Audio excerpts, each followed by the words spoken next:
I never thought I'd be telling this story, but here I am. Jordan Wells, sitting in a sleek Manhattan apartment that once felt impossibly out of reach, about to share how I lost everything I built, and then took it all back in a way no one saw coming. It started 4 years ago, back in 2021.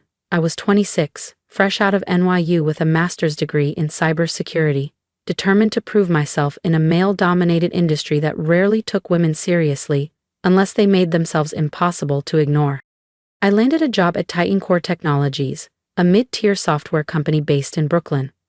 They built secure frameworks for enterprise clients, not revolutionary, just routine. But I didn't come to play it safe. The CEO, Cameron Rhodes, was what you'd call a polished opportunist. He hadn't touched code in years, but somehow managed to stay in the spotlight whenever someone else had a breakthrough. People warned me. I didn't listen. I was too focused on proving my worth.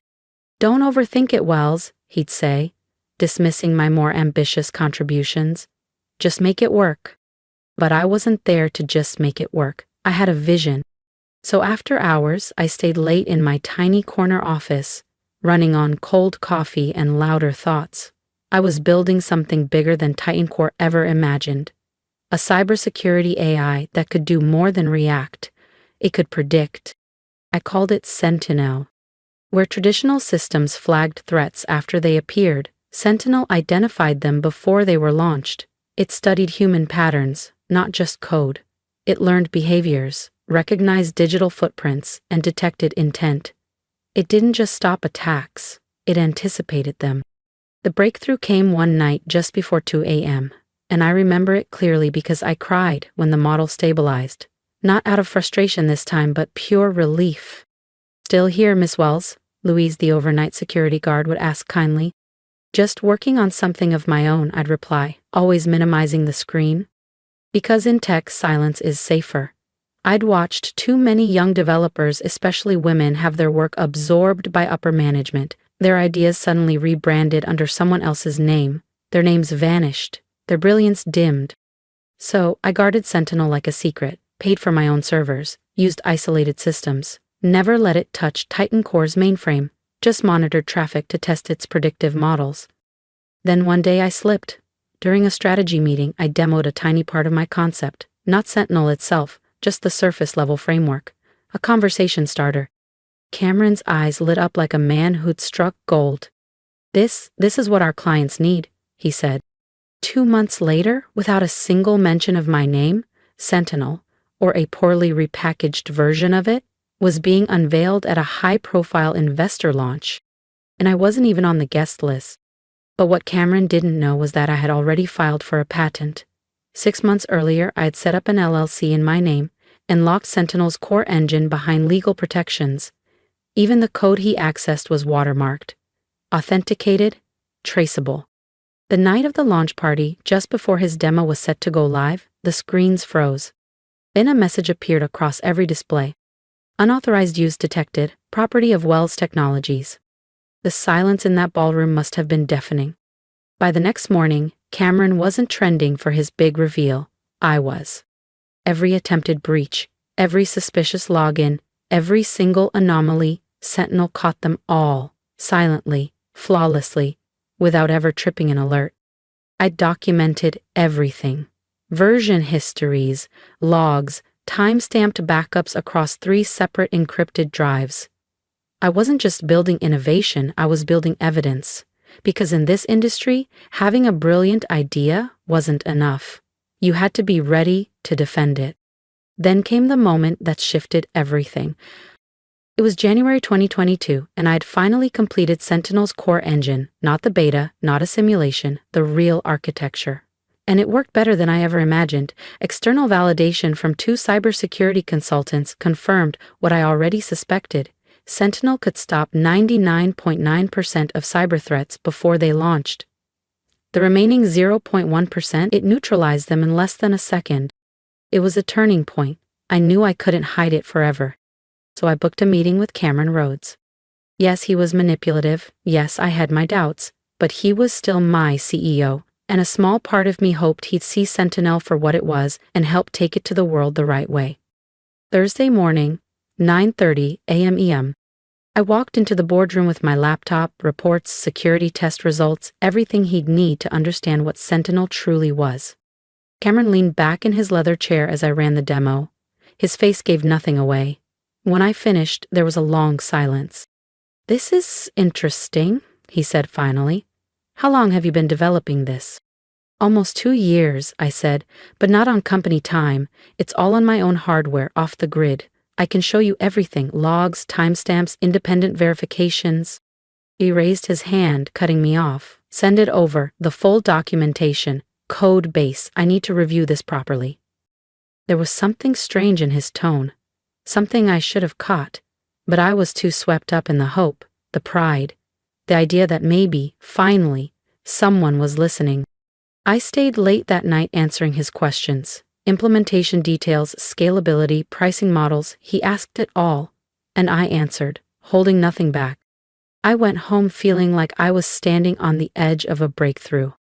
The next morning, everything fell apart. I walked into the office and tried to log in. Access denied. At first I thought it was a tech glitch. I tried again. Same message. Then my phone buzzed. An email from HR. "Please report to the 14th floor conference room immediately." I didn't panic, not yet. I grabbed my bag and walked through the office, coworkers glancing up from their desks, their expressions puzzled.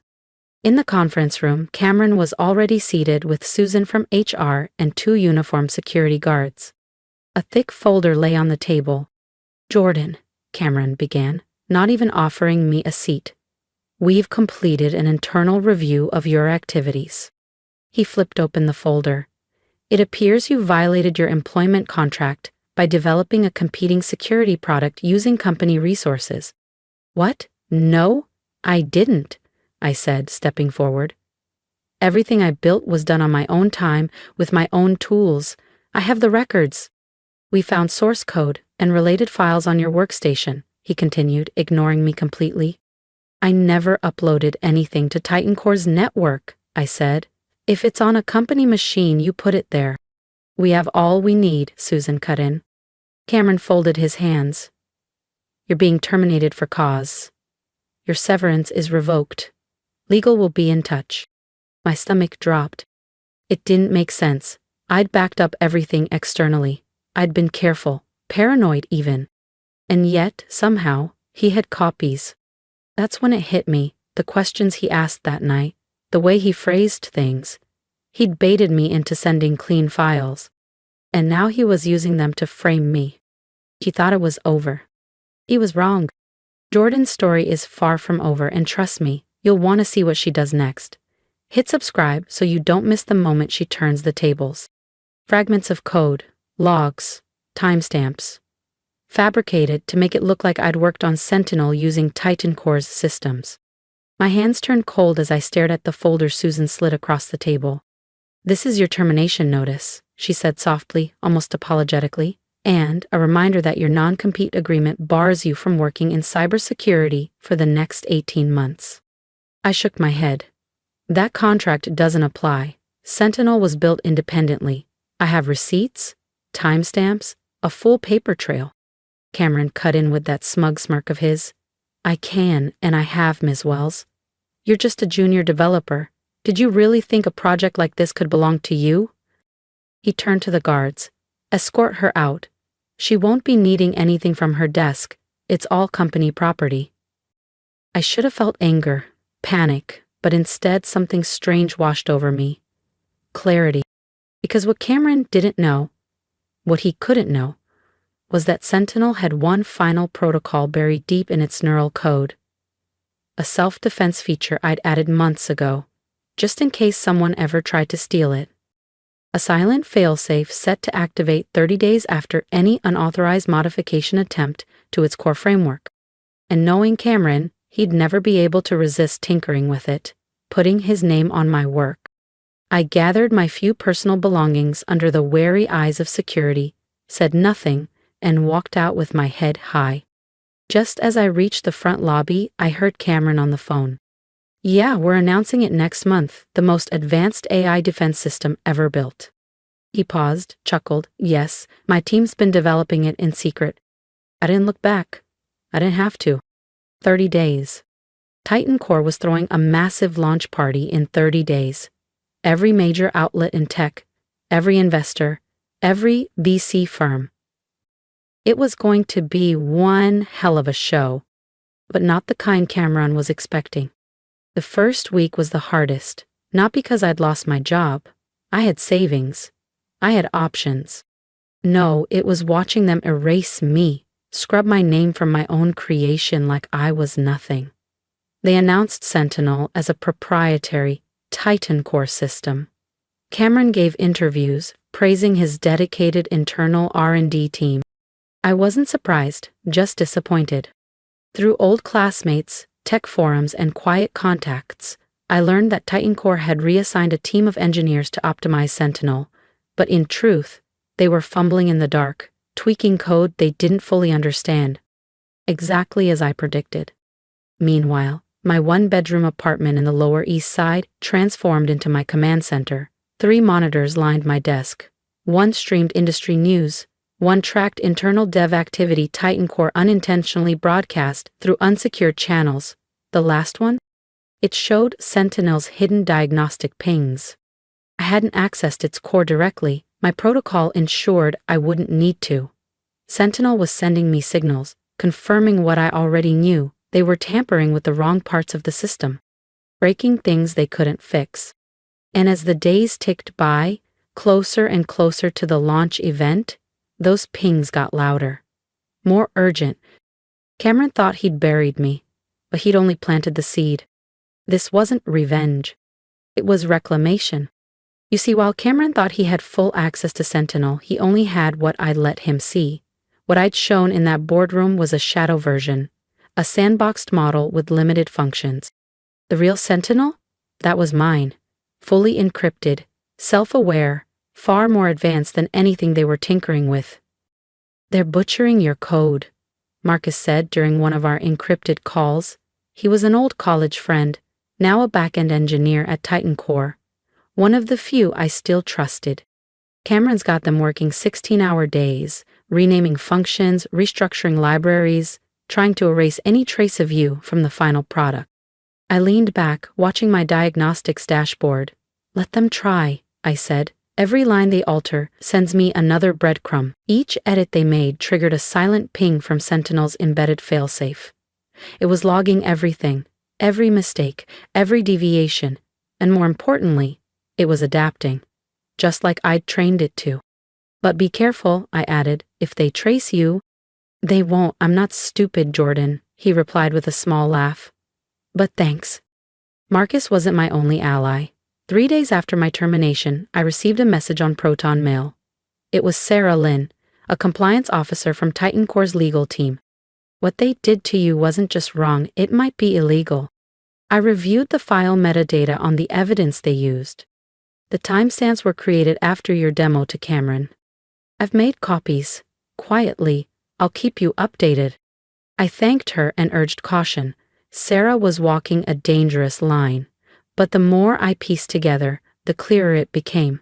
This wasn't just betrayal, it was theft. 2 weeks after I was pushed out, the tech press caught wind of TitanCore's upcoming launch. The headlines were predictable. TitanCore to reveal groundbreaking cybersecurity AI. CEO Cameron Rhodes claims breakthrough in predictive defense. If I wasn't so furious, I might have laughed. The same man who told me not to overcomplicate things was now claiming to have built an AI system using entirely in-house innovation. Back in my apartment, Sentinel monitored everything. Each change they made to the code only strengthened its immune response. It was like watching a digital organism evolve in real time, recognizing threats, reconfiguring, preparing. "He's throwing a massive party," Marcus informed me a few days later. "Full media rollout, TechCrunch, Wired, investors, even a few reps from government security agencies." Of course he was. Sentinel had the power to transform not just cybersecurity but military defense, financial systems, even healthcare. That's why I designed it with tight restrictions, ethical protocols that prevented offensive use or weaponization. They were buried deep, embedded in the core logic, no override. I doubted Cameron had noticed. 3 weeks after my firing, my inbox pinged with a message that made my eyebrows rise. Subject: Let's talk. From Cameron Rhodes. Jordan, I hope you're well. After further consideration, I believe we may have acted a bit hastily. I'd like to propose a consulting opportunity. Your insights could be helpful ahead of the launch. Let's talk soon. Warmly, Cameron. I almost applauded his nerve. He was cracking. Sentinel wasn't responding the way he expected. There were small bugs now, slow interface responses, cryptic log messages. Harmless on the surface, but enough to rattle someone taking credit for a system they didn't understand. And just beneath the surface, Sentinel was still watching. Waiting. Because what Cameron didn't know was that the launch party wasn't going to introduce his greatest achievement. It was going to expose his greatest lie. I didn't reply. 3 days later, a second email arrived, this time offering a 6-figure settlement, plus a consulting contract and a non-disclosure agreement. They even dangled a potential path back into the company if I'd play nice. Again, I didn't reply. Silence, I'd learned, was more powerful than any rebuttal, and Cameron's desperation confirmed what I already knew. They couldn't control Sentinel, not fully, not anymore. He's spiraling, Marcus messaged me. Weekend shifts, daily check-ins. They're trying to fix bugs they don't understand. I glance at the countdown timer in the corner of my screen. 5 days until launch. Every night, I monitored Sentinel's diagnostics. Each code patch they forced into the system made things worse. It wasn't malfunctioning, it was resisting. Quietly, reinforcing its mission. Protect truth, expose deception, reveal corruption. Sarah reached out again. She'd secured more evidence. Backdated development logs, altered timestamps, and even email drafts Cameron had written to suggest he'd initiated the Sentinel project years ago. I've encrypted and stored them off-site, she wrote. If anything happens, they'll surface. I thanked her, reminded her to stay under the radar. Cameron was cornered, and that made him dangerous. The final 72 hours were the hardest. Not because I was scared, but because I was ready. I knew what was coming, and watching him parade my work, boast about his team's genius, it gnawed at me. But I held back. He was too arrogant to realize how close he was to detonation. The night before the launch, one last email arrived in my inbox. Subject line, final offer. This time the number had doubled, mid-7 figures. Along with a new clause, if I refused, Cameron's legal team would ensure I'd never work in cybersecurity again. My reply was short. Looking forward to tomorrow's presentation. That night, I walked the length of my apartment, eyes sweeping over the displays one last time. Sentinel was calm, quiet, fully primed. The protocol was synced to launch at 2:30 p.m. sharp, exactly when Cameron would step on stage for the demo. What he thought was a keynote unveiling was actually an activation sequence. I went to bed feeling strangely at peace. Tomorrow would either clear my name and expose the truth, or end everything I'd worked for. There was no middle ground. As I was drifting off to sleep, my phone buzzed one last time. Marcus! Everything's in place. You should see Blake's face when it hits. Tomorrow's going to be historic. The day of the launch dawned crisp and clear over Manhattan. I sat at my desk, coffee in hand, as the TitanCore livestream went live. The venue was massive. Polished marble floors, chrome podiums, and floor-to-ceiling LED screens lit up with Sentinel's redesigned logo, a cheap, corporate version of what I'd once sketched in the margins of a notebook. I didn't feel bitter, just focused.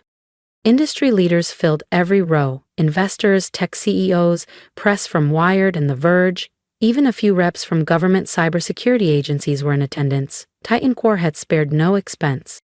Cameron walked on stage, beaming with pride. He launched into his speech, reeling off buzzwords like proprietary, innovative, game-changing. He had no idea that the system behind him was counting down, not to a product launch, but to a reckoning. And at 2:30 p.m. on the dot, Sentinel would take over. Not with chaos, Not with destruction, but with truth. Champagne flowed like a river, and TitanCore's PR team worked the crowd like seasoned performers. Polished, smiling assistants ushered journalists to their seats, with branded folders and neatly packaged press kits. Marcus had set up a secure multicam feed for me. On one screen, I saw a wide-angle view of the main conference hall, sleek lighting, towering displays, and Sentinel's new logo beaming from every wall. Another feed gave me a close-up of Cameron Rhodes, pacing the stage in a tailored navy suit that probably cost more than my first apartment.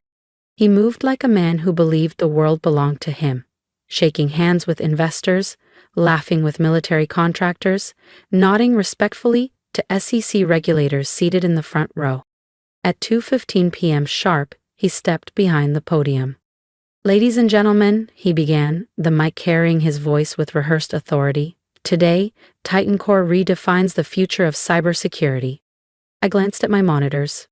Sentinel's hidden protocol was online, warming up as it scanned for core tampering, unauthorized access, and structural changes. 15 minutes. "For the past 3 years," Cameron continued, "my team and I have worked tirelessly to build something unprecedented, an AI security system that doesn't just respond to threats, it anticipates them." On the LED screens behind him, Sentinel's redesigned interface shimmered into view. I had to admit, they made it look good. But appearances were skin-deep. 10 minutes. "Allow me to demonstrate Sentinel's adaptive threat response," Cameron said, walking confidently to the terminal. "We've prepared a real-time simulated cyber attack." My phone buzzed. "Sarah." Board members confirmed. "Military contractors in front row, SEC agents here, full house." "Perfect." Cameron initiated the simulation and, just as expected, Sentinel responded with smooth precision. Quarantining files, rerouting traffic, isolating malware. The crowd murmured their approval. Polite claps, raised eyebrows. "Of course it worked. I built it, too." 5 minutes. "And now," Cameron said, gesturing proudly, "you'll see Sentinel's true innovation, its ability to learn and adapt in real time." He launched a second wave of mock threats. That's when it happened. A small window appeared in the corner of the terminal.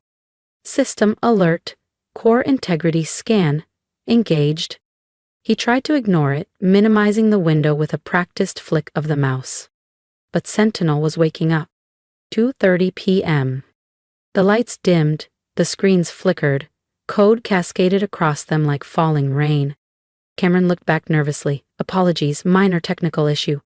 Unauthorized modifications detected." Sentinel's voice echoed through the hall, calm and steady. My own voice, digitally processed, years younger but unmistakably mine. "Initiating system verification protocol." Cameron's face drained of color. He frantically typed commands. "Access denied." "Jordan," Marcus whispered into my earpiece, breathless, "this is wild. You're trending already." On screen, Sentinel's diagnostics went public. File names. Version logs. User IDs. G. Wells, original developer. Rhodes, unauthorized access. The crowd began murmuring, confused at first, then louder as screenshots and data appeared live across the screens. "Identity verification required," Sentinel continued. Cross-referencing source code signatures. Displaying origin logs. Cameron lunged toward the podium mic. There's been a misunderstanding. This was a collaborative effort." Sentinel cut him off. "False claim detected." The room went silent. On the screens, my name appeared in bold. System developer, Jordan Wells. Every timestamp, every line of code, every backdated document was exposed. "And Cameron?" He froze. The massive screens shifted. Line after line of source code appeared. On one side, the clean, efficient architecture I had written. On the other, the clumsy, overwritten mess TitanCore's engineers had scrambled to pass off as their own. Commit histories populated the displays in real time. Timestamps, metadata, my username, my fingerprints. There was no denying it now. "Primary developer identified, Jordan Wells," Sentinel announced, calm and absolute. Current system compromised by unauthorized modifications initiated by Cameron Rhodes. Gasps rippled through the room like a wave. Cameron frantically typed at his console trying to override the system. It was too late. Displaying evidence of intellectual property theft. Then came the real strike. The screens began cycling through the very documents Sarah had gathered. Forged development logs. Files with backdated metadata. Copies of my original code altered to hide its source. Emails Cameron thought he'd deleted. Settlement offers. NDA drafts.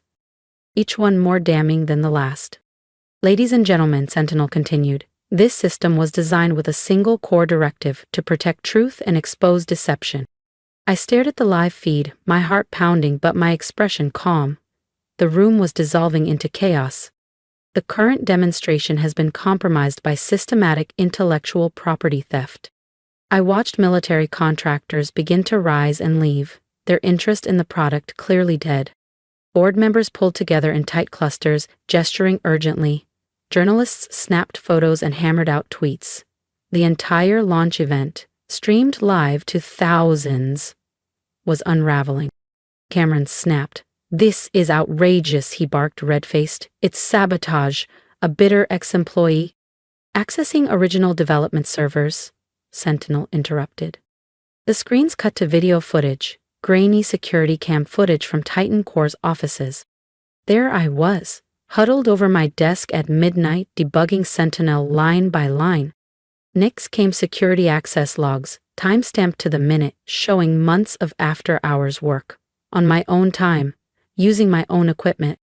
Then came the final blow. A detailed changelog of every modification Cameron had made, each one triggering Sentinel's protocol. The more he tried to obscure my work, the more evidence he had unknowingly created. System integrity compromised, Sentinel declared, initiating emergency protocols. The screens went black. Then, after a few seconds, one final message appeared in bold white letters. Sentinel AI Security System. Created by Jordan Wells. Patent pending. The room exploded. I saw Cameron stagger back from the podium as two stern-faced board members approached him. Behind them, I spotted SEC officials already pulling out notepads and phones. They hadn't just come to watch, they had come to investigate. My phone buzzed. Marcus. Are you seeing this? Blake looks like he's about to faint. I was seeing it. 3 years of work, months of silence, weeks of building the trap, and now it had sprung, live, before an entire industry. But I wasn't done yet. I stood from my desk, smoothed my blazer, and slipped on my coat. The storm had started. And now it was time to step out of the shadows and claim what had always been mine. Time for Phase 2. 20 minutes later, I walked into the TitanCore Conference Center, where the launch party had officially collapsed into a full-scale crisis management scramble. Executives were shouting over one another. PR managers were trying, and failing, to regain control, and Cameron Rhodes stood cornered by furious board members and stone-faced attorneys. "Miss Wells," a voice called out from the other end of the hall. I turned to see Linda Chin, the sharp-eyed, no-nonsense CEO of Viridian Secure, the largest cybersecurity firm on the West Coast. She extended her hand. "I believe we need to talk about Sentinel's real capabilities." We found a quiet room away from the chaos.